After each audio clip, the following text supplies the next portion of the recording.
ज्येष्ठ शुक्ल पक्ष निर्जला एकादशी। निर्जला एकादशी की कथा इस प्रकार है। भगवान श्री कृष्ण ने कहा, हे धर्मराज, अब मैं तुम्हें शुक्ल पक्ष में आने वाली अति उत्तम निर्जला एकादशी की कथा सुनाऊंगा, जिसके कहने से व्यक्ति के सभी दुख दारिद्र्य छूटकर उसके इच्छित फल प्राप्त होते हैं। इसीलिए मन से सुनो।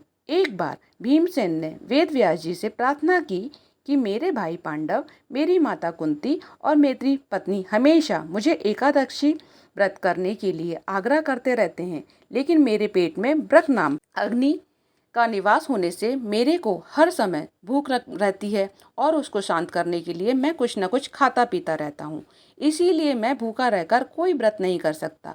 कृपया करके मेरे को कोई दूसरा व्रत बताइए जिससे यह संकट दूर हो सके। वेद व्यास जी ने कहा कि आपको एक माह में आने वाली 2 एकादशी का व्रत करना पड़ेगा, जिससे आपको स्वर्ग मिल सके। भीमसेन बोला, मेरे को एक ही ऐसा व्रत बताएं जिसके करने से साल की एकादशियों के व्रत करने का फल मिल सके। वेद व्यास जी बोले, हे भीमसेन, तुम्हें ज्येष्ठ शुक्ल निर्जला एकादशी का व्रत करना चाहिए।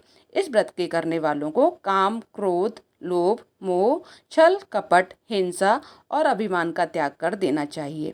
विधि यह है कि दशमी के दिन स्नानादि करके पवित्र वस्त्र धारण करने चाहिए, जिसके बाद पात्र में जल पूरी तरह से भरकर आचमन करना चाहिए। रात्रि को जागरण कर द्वादशी का कीर्तन और सत्संग करना चाहिए। प्रातःकाल अपनी शक्ति अनुसार ब्राह्मणों को भोजन, वस्त्र तथा धन का दान करें और फिर अन्न जल ग्रहण करना चाहिए।